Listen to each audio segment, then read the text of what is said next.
Imagine a city so immense and majestic that its very name could instill fear in all the peoples around it, a metropolis so radiant that its existence seemed the work of the gods themselves. This place truly existed and was known as Nineveh. Today, its ruins rest beneath the modern city of Mosul in northern Iraq. But around 2,700 years ago, Nineveh was the center of a vast and powerful empire, the beating heart of Assyria, a civilization capable of erecting grand palaces, subjugating entire kingdoms, and extending its influence across large stretches of the Middle East. Between the 6th and 7th centuries BC, the Assyrians were at the height of their power, not only as fearsome warriors, but also as masters of engineering, administration, and culture. The empire combined, like no other, the brute force of weapons with the power of intelligence. At the center of this power was Nineveh, the capital. Its walls, imposing and stretching 12 kilometers, guarded a treasure of grandeur and wisdom. With 15 monumental gates and temples dedicated to countless gods, the city embodied Assyrian power and sophistication. The walls were so thick that chariots could run along them, a true testament to mastery over architecture and engineering. Every stone placed in Nineveh's walls, every detail of its gates, was a silent message of unparalleled strength. The Gate of Mash, also called the Water Gate, stood out among the most notable, and archaeologists, after more than 2 millennia, have revealed reliefs depicting vivid scenes of battles, archers shooting arrows, and natural motifs reflecting the city's grandeur. Another equally impressive gate was the Gate of Nergal. Here, carved in stone, were the mythical figures of the Lamassu, creatures with the bodies of bulls and human faces, considered protective guardians of the city. Archaeological discoveries over time reinforced the idea that Nineveh was not merely a military city. It was a civilization that saw itself as eternal and understood that to be remembered, it had to leave its mark on history.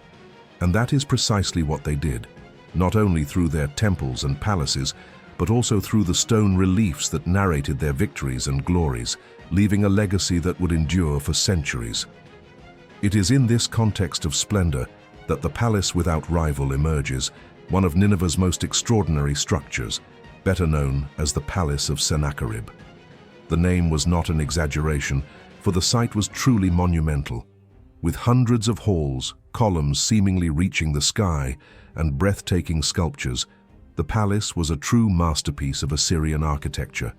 Its walls were covered with reliefs telling stories of epic battles, in which King Sennacherib was always the invincible hero. Among the most striking images was a depiction of the king hunting lions, a clear symbol of his indomitable strength and unparalleled courage. Every detail of the palace, from the meticulously designed sculptures to the wall coverings, served to show the world that its rulers were on a level above all others, superior and incomparable. And the palace's luxury was not limited to its architecture. Sennacherib did not confine himself to the grandeur of his palaces and engineering feats. He brought Nineveh to an era of immense splendor, but he also cultivated a realm where violence, arrogance, and idolatry were deeply intertwined and inseparable. The Assyrian Empire became an example of unbridled cruelty. The king and his subjects viewed conquered peoples as mere objects for domination and did not hesitate to use brute force to subdue those who dared resist. It was common for conquered cities to be burned, their populations deported, and their cultures destroyed. The Assyrians not only defeated their enemies, but humiliated them in unthinkable ways. Torture was part of the process of victory. Victims were often impaled or mutilated publicly as a way of demonstrating Nineveh's absolute power. The message was clear and terrifying. The city and its empire were beyond any challenge. The empire's arrogance manifested viscerally, not only in battles, but in its treatment of subjugated lands, where the Assyrians saw themselves as supreme masters of all people's fates. This hubris was reflected not only in wars and conquests, but also in religion. Nineveh, like many other great civilizations, erected altars and temples dedicated to gods, considered the only ones worthy of worship. For the Assyrians, these gods were not merely spiritual symbols, but instruments of earthly power. The king was seen as chosen and protected by these gods, and his authority over the empire seemed to derive directly from this divine connection. Idolatry permeated the city. Images of powerful gods adorned temples, palaces, and even the streets themselves, serving as a constant reminder that the Assyrians stood above all other peoples in a position of absolute privilege as divine and unquestionable beings. The arrogance of Nineveh, however, went beyond the bounds of faith. The Assyrians believed that their victories and conquests were proof of divine blessing, a validation of their right to dominate and subjugate. Yet idolatry was not limited to the worship of images of gods and mythological figures. It permeated daily behavior, where the cult of strength and domination manifested in disdain for other cultures and in the atrocities committed against the defeated. For the Assyrians, oppressing other peoples was a sacred mission, a way to assert the empire's divine supremacy. The leaders and rulers of Assyria saw themselves as living gods, not merely warriors, but divine figures destined to rule the world. This egocentric vision and obsessive lust for power slowly eroded the foundations of Nineveh, making its strength paradoxically a weakness. At the peak of their empire's arrogance, the Assyrians saw no limits to their cruelty. The tribute demanded from conquered lands was so high and inhumane that the oppressed peoples lived in constant suffering. The empire seemed to exist under the illusion that its military might could never be surpassed. But this view was blinded, preventing them from seeing the signs of decay creeping in. Revolts among subjugated peoples intensified. The once invincible Assyrian armies began to show weakness, and alliances that had once seemed unbreakable started to crumble. It was in this context of excessive growth, followed by a fall into arrogance, that the first prophetic warnings appeared. Prophets who had once been ignored began to predict Nineveh's end, and their message echoed among the people. Jonah, one of these divine messengers, was sent to warn the city about its destructive ways. His mission was clear: to try to rescue the Ninevites from the abyss they were hurtling toward. For a time, the city listened and repented, but arrogance soon returned. Pride and violence reigned once more, and promises of change dissipated like smoke. Decades later, the prophet Nahum came with an even darker prophecy. The waters will overwhelm you, fire will consume you, and no one will remember you.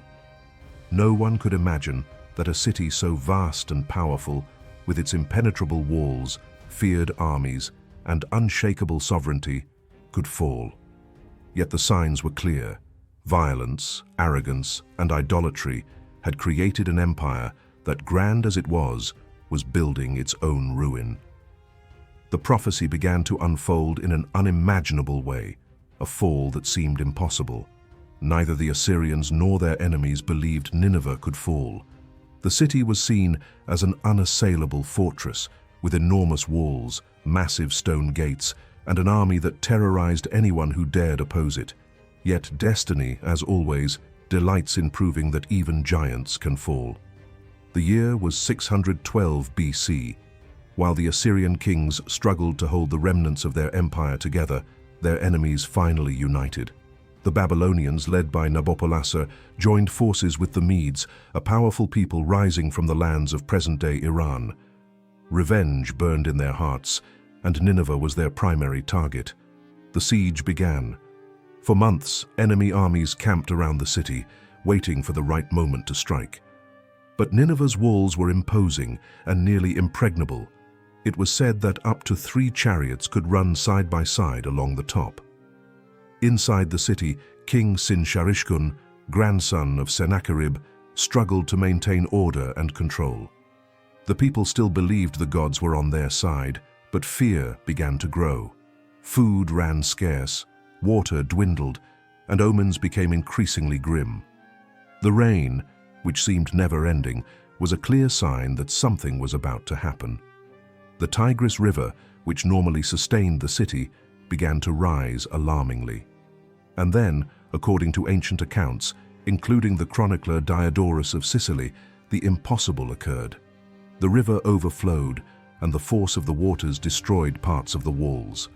The very water that had sustained Nineveh for so long now became the weapon that brought it down. As the defenses began to fail, the Babylonians and Medes seized the breach and stormed the city. The assault was fierce. Soldiers poured through the gaps in the walls, and fire spread rapidly. Flames consumed the gates, the palaces, and even the temples. The palace without rival, built to be eternal, turned to ashes within hours. Centuries later, archaeologists excavating the site found evidence of this devastating fire. Layers of burned bricks, compacted ashes, and charcoal scattered throughout the ancient palace. These remnants were named the destruction layer of 612 BC. Remarkably, everything the prophets had foretold hundreds of years earlier came true. Clay tablets, once stored in libraries and record rooms, cracked under the intense heat. Curiously, some of these tablets survived precisely because they were burned. The fire hardened them, preserving the inscriptions they contained. It was thanks to this fire that many of Nineveh's texts have come down to us. Although the flames destroyed the city, paradoxically, they helped preserve the words it had left behind. When everything was reduced to ashes, a profound silence remained, a silence that endured for more than 2 millennia. The prophecy had been fulfilled. In the book of Nahum, the prophet had said, "With overflowing floods, he will completely destroy her place. Fire will consume her walls," and that is exactly what happened. Modern archaeologists have confirmed that the city's collapse was caused by flooding, after which a layer of destruction by fire was deposited. At last, the Bible and the earth were telling the same story. After the destruction, the site was abandoned. The wind and sand, relentless, covered the ruins. Over the centuries, no one knew precisely where the ancient Assyrian capital had been. The name Nineveh became treated as a myth. New empires rose and fell, Babylonians, Persians, Greeks, Romans, but none knew that beneath the soil they walked upon lay a hidden city that once ruled the world. During the Middle Ages, locals occasionally found fragments of stone with mysterious inscriptions, but no one could decipher them. Unknowingly, they walked every day over the remnants of one of the greatest civilizations the earth had ever known. Centuries later, when explorers began traveling through Mesopotamia, certain hills caught their attention. They were tall mounds, but with shapes so regular that they seemed man-made. Locals called one of them Kuyik and believed that ancient gods resided there. No one imagined that beneath that mound lay the heart of legendary Nineveh. The desert, silent for so long, was about to reveal what it had kept hidden. But the revelation would not come through faith. It would come through science. And what science uncovered in the following decades would make the entire world view the Bible with a new perspective. The desert was beginning to speak. In 1849, a young British man named Austin Henry Layard began excavations near these mysterious hills in a region nourished by the Tigris River. He was not an experienced archaeologist, but a curious explorer, driven by ancient stories and the desire to find the cities mentioned in the Bible. Unknowingly, Layard was about to make one of the most important discoveries in history. During the very first excavations, his shovel struck something hard. As he removed the sand, imposing walls covered in enormous sculptures emerged. Soldiers, kings, and battle scenes were carved into stone before his eyes. The faces, weapons, and details were so well preserved that they seemed freshly made.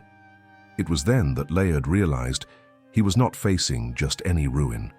He had found Nineveh, the lost city that the world had believed to be mere legend.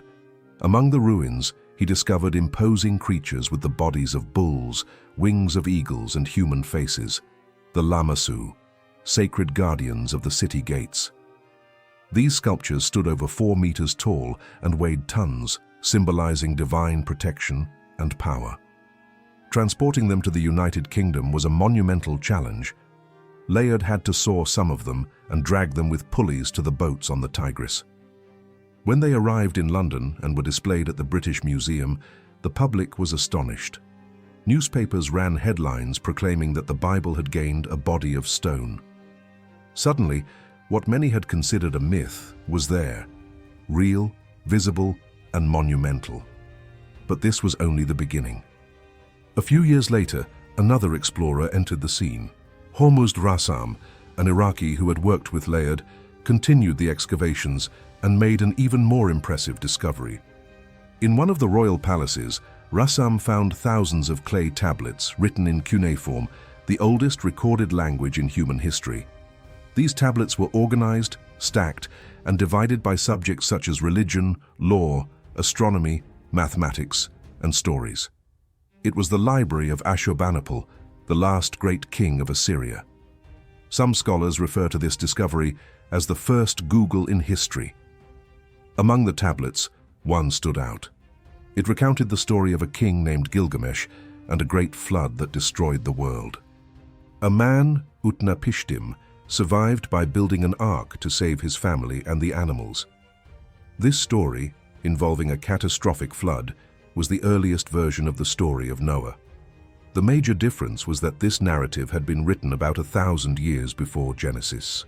When the translator George Smith finished reading the tablet, he was so astonished that, according to reports, he ran through the British Museum shouting, "I have found the flood."